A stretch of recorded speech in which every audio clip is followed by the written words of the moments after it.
Welcome to Real Judaism with Rabbi Klapper. Unfiltered wisdom for Jewish life. Okay, we're back here on Daf Yud Dalid. So we were talking about the special aspect of giving to a wife, which is different than giving to anybody else. This is where we're up to. We quote the Ramban over here on the bottom of Daf Yud Dalid. Ramban mefarish es chiyuv she'era lo kechiyuv mizonos, kefi shepirish Rashi v'acherim, ale kechiyuv sipuk tzracheh hanafshiim umutolim al ba'ala. The word she'era, the pasuk in Parshas, we'll give a little bit of background over here. The pasuk, this is really where we ended off last week. The pasuk in Parshas Mishpatim, Perek Chaf Aleph, pasuk Yud says, she'era ksusa ba'oinasa lo yigra. It's a chiyuvi doraisa that a husband has towards his wife. It's a mitzvah daraisa. And Rashi there explains very simple, like the Gemara explains it, that she'era is a reference to food, that a husband has a responsibility to provide his wife food. Here he brings that the Ramban disagrees. And he explains that the concept of she'era means that a husband has a responsibility to provide all the needs of his wife, specifically the spiritual and emotional needs, the tzracheh hanafshiim hamutalim ala bala, those spiritual and emotional needs that she has. That's what a husband has a responsibility to give.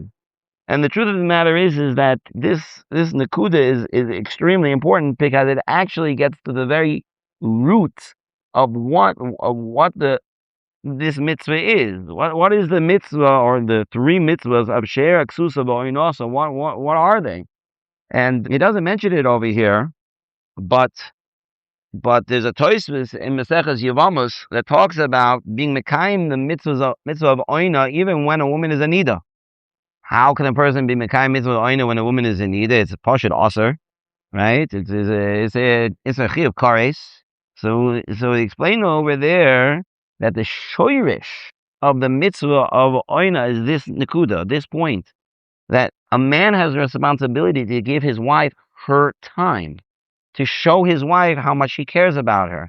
So usually it's done in a specific way when she's mutter. But when she's not mutter, it's not your potter legamre from it. There's other ways to be mekayim it through derech heter. And that might mean sitting and talking. It might be just spending time in other ways, but that's a kiyum daraisa. Why? Based on this exact thing that we just read in the Ramban, because that is the essence of the chiyuv that a husband has, and only a husband can do this for his wife. We'll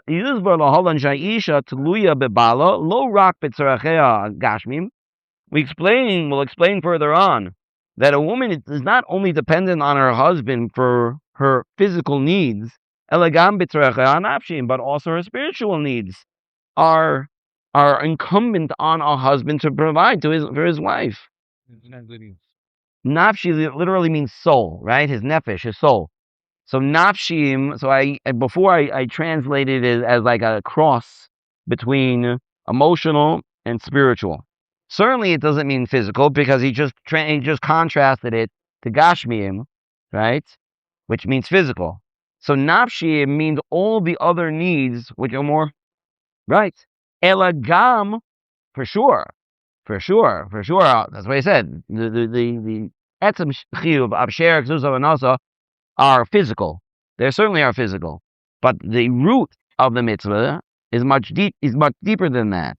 If a man gives his wife she'era ksusa v'oinasa in the most bland, non-emotional, non-present type of way, so it could be, technically speaking, he was yotzei the mitzvah daraisa. Could be. But lamaisa, he's destroying her. That's what he's doing. If there is no kesher nafshi, we don't have that deeper kesher, so a person can be mekayim technically, but he's missing the whole point. And really, that's what I'm saying. Even when you can't be mekayim on a daraisa, even if physically you can't, you can't provide those physical things, a person can still be Makayim, the root of it. We see this in the story the Gemara tells about Rabbi Akiva. That Rabbi Akiva and his wife, who although she was the daughter of Kalba Savua, one of the richest men in Eretz Yisrael at the time, but they were dirt poor because she didn't get any money from her father. Because when her father found out that she married a complete Am Haaretz, he made a neder not to give her anything. So they lived as complete paupers, and they lived in a barn, and they slept on hay. And it says there that Rabbi Akiva told his wife, "Halavai, I wish I would be able to buy you a Yerushalayim shel zahav." What's a Yerushalayim shel zahav? It was kind of like some kind of necklace or tiara with like a decoration in gold of Yerushalayim. Yerushalayim shel zahav. It's like one of these, at the time, like the super fanciest type of jewelry any person could have. Right? I wish I could buy you that. They have nothing. They should have nothing. But you see, just the desire to do it, just showing her I care about you enough and expressing it in a way that I care about you enough that I wish I could do this for you. And the Gemara says it straight out, shows that he's being Mekayim the mitzvah on that level, that nafshi level, which is the shoyer, the yesod. And that's why Tosha says you have to chiyuv to be Mekayim it that way. There's a halachic nafkamina to this, by the way. The halachic nafkamina is in a sugya called yotzei l'derech. The sugya of yotzei l'derech in Hilchos Vestos is that if a man is going away, he's going on a business trip or something like that, and he's leaving his wife for a certain amount of days, and he's going a certain amount of distance, I'm not going into the details of the halacha, then he has a chiyuv lepokta lifnei, meaning he has a chiyuv to be mekayim mitzvahs oina right before he leaves. Halachically, that would be mutter even if it falls out on a vest day. It's a big chiddush. A vest day is an isser, but it would be mutter. But what if she was a nida? What if she's a nida? Then there is a kares. The mitzvah of yotzei l'derech is not going to be oiker an isser kares. But yet, that's where Tosha says that a man still has this responsibility to spend time with his wife in order to be mekayim mitzvahs oina that way. He has a chiyuv to do it. So that's it. That's you're being mekayim the whole root of this mitzvah. Again, the idea over here is that it's only a husband that can do this. If a husband does not do this, if he does not fulfill his obligations towards his wife, hu pogea or pogemba, he's hurting her. He's damaging her. That's what he's doing. Even if he's spending that time doing great mitzvahs, he's spending his time even learning Torah, or doing chesed for a lot of people, or doing all kinds of other milas, he is hurting his wife and he's doing the wrong thing. It's like somebody who is a tremendous masmid. He learns 24 hours a day. He doesn't stop learning. Mamish never stops learning. Even on Rosh Hashanah. On Rosh Hashanah, he just learns. He misses Shachris, he misses Kiyah Shofar. All he does is sit and learn. He's an Avarian. That's not the right thing to do. You have to stop to hear shofar blowing. That's what Hashem wants from you. Hashem wants you right now to listen to the shofar. He wants you to stop learning. You're not doing the right thing. It's the same thing. If a man does not fulfill his obligation to his wife, then he's over an aveira. He's pogea her. Vihi margishet atma mushpelet, and she's going to feel very, very low. She's going to feel that he's looking down on her, that she's worthless. That's what she's going to feel like. לכן יש בבית אתגרים ותפקידים של עשיית חסד והשתלמות במעלות החסד גדולים הרבה יותר. Therefore, in the home, there are challenges, there are opportunities for chesed, and in order to rise in levels of chesed. Again, when we say chesed, what we mean is the fulfilling of the needs of a wife, which is b'tzura ava. That's how it has to be done. It has to be done not in like you're a chesed case and I have to help you because you're so weak. I'm doing chesed for you, right? It can't be with that approach. It has to be with the approach of there's a special relationship and I'm here to be mekayim that special relationship. This is much more than any other mitzvahs ben adam lechaveiro. Bebayis kayemes hizdamnut hamushlemet liot toiv lishtalem b'malat toiv leitiv. In a person's own home, he has the opportunity to really become shalem in the midah of toiv, of goodness. To be good, which means to give. It means to provide the needs of your family, but even more so, not just your family, certainly of one's wife. Habayis hu beis hasefer lishtalmut betov v'meshech kol hayamama. The house is the school of learning how to be good all the rest of the day, all the rest of your person's life. He doesn't bring it over here.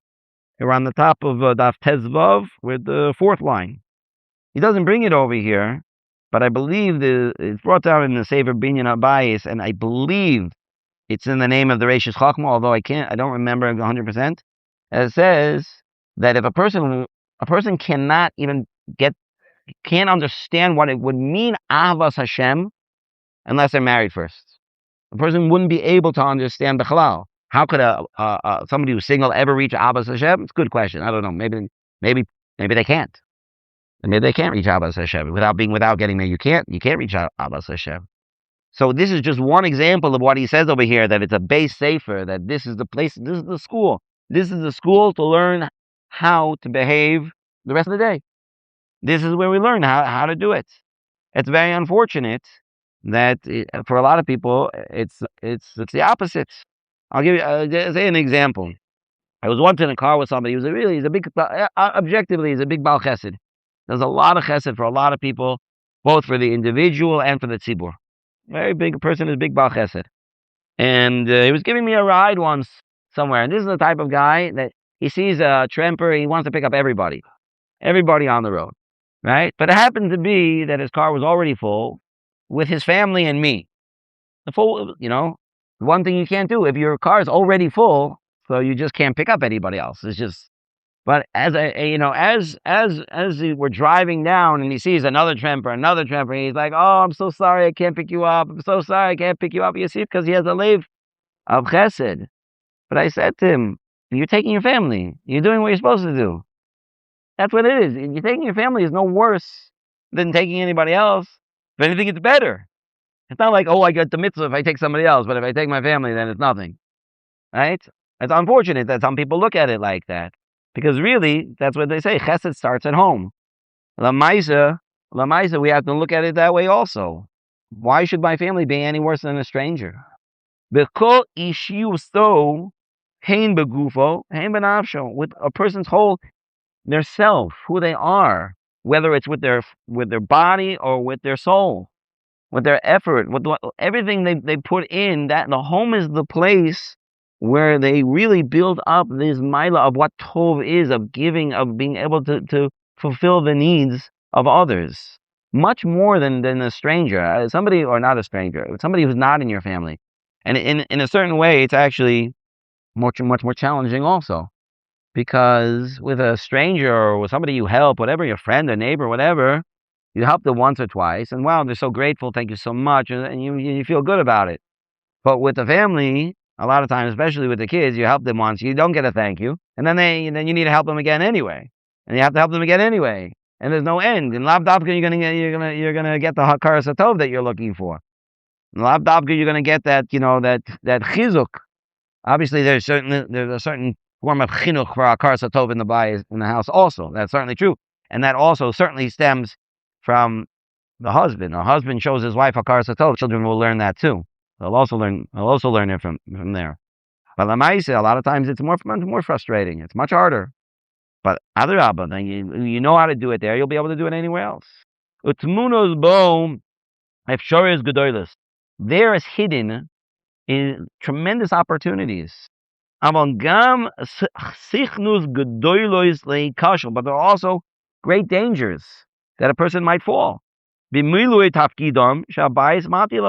the different things that is incumbent upon the husband to do in his home. And I'm not just talking about, changing light bulbs.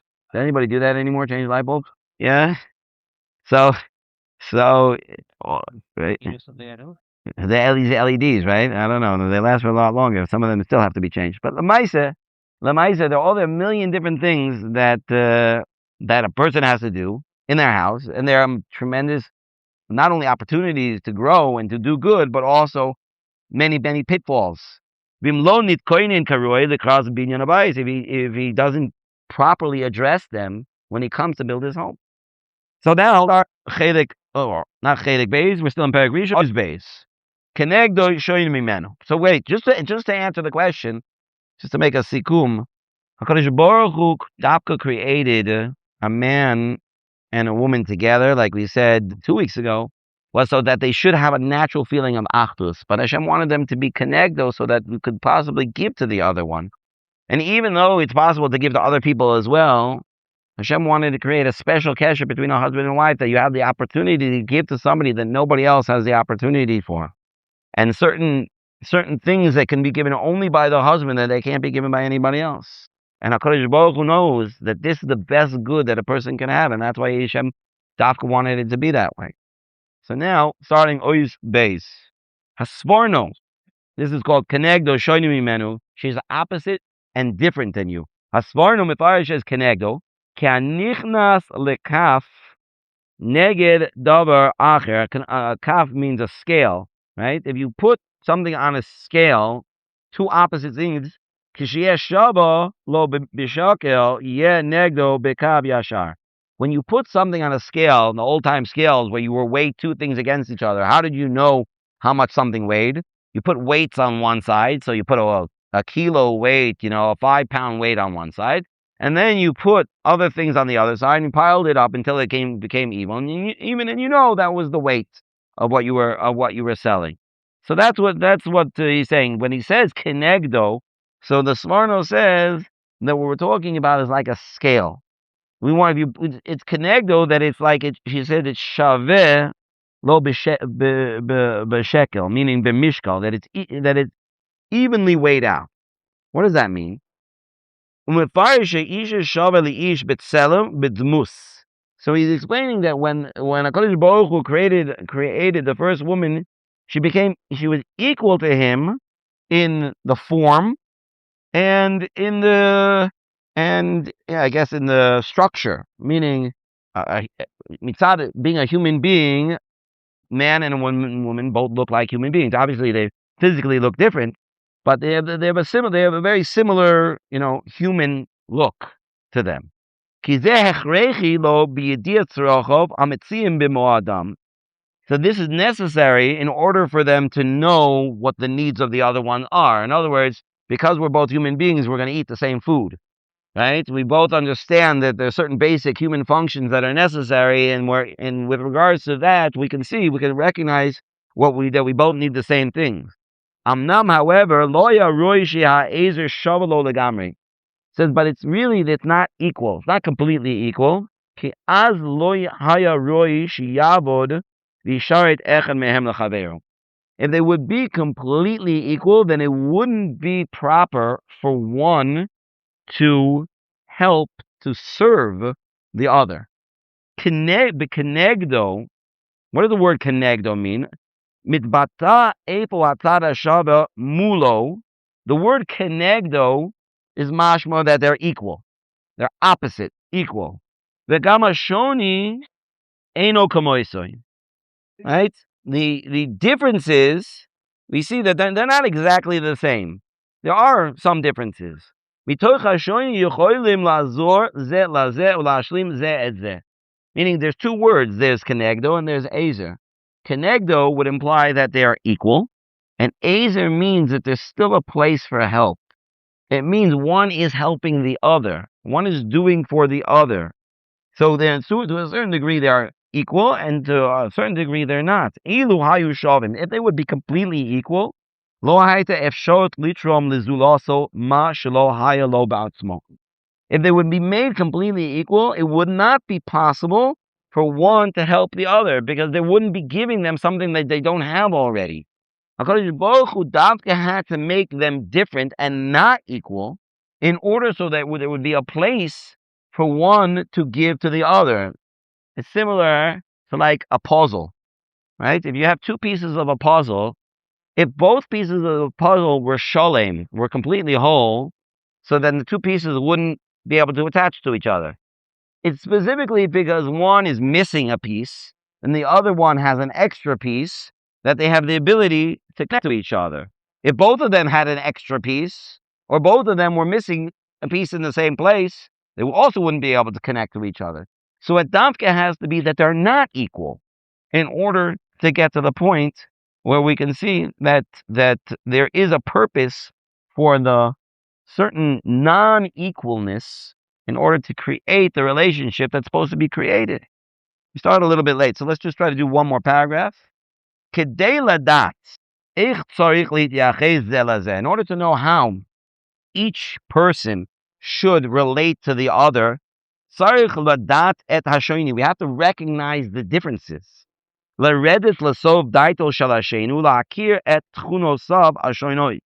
have to understand what's really going on in the other in order to be able to recognize what their nature is and how they're different than we are. We learned in the previous section that building a home is based on the bringing chesed and bringing good into your home. The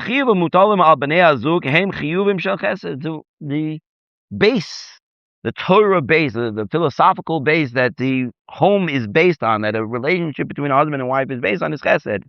In order to be able to give to the other.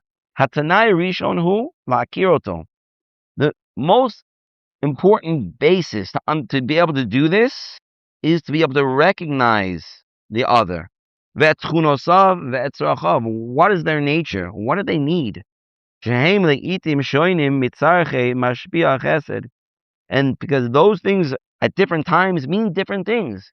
If they're different than us, so then we're not going to we have to learn where the differences are. What do they need? When do they need it? We know ourselves. But we don't know the other, and therefore we may not know when do I need to do this or what do I need to do at this time. In fact, the person can be married for 30, 40 years and still be learning new things about these things. I remember when I was studying to be a madri chatanim, so one of the things that Rav Silver taught us was that you have to realize, as much as you'll know, you will never know everything. Never. For the partial reason, you're not a woman. You're not. And she's not going to know everything about her husband. Because she's not a man. It's just the way it is. But as much as we can learn, that's what we should. Okay, we'll stop over here. Shkoach.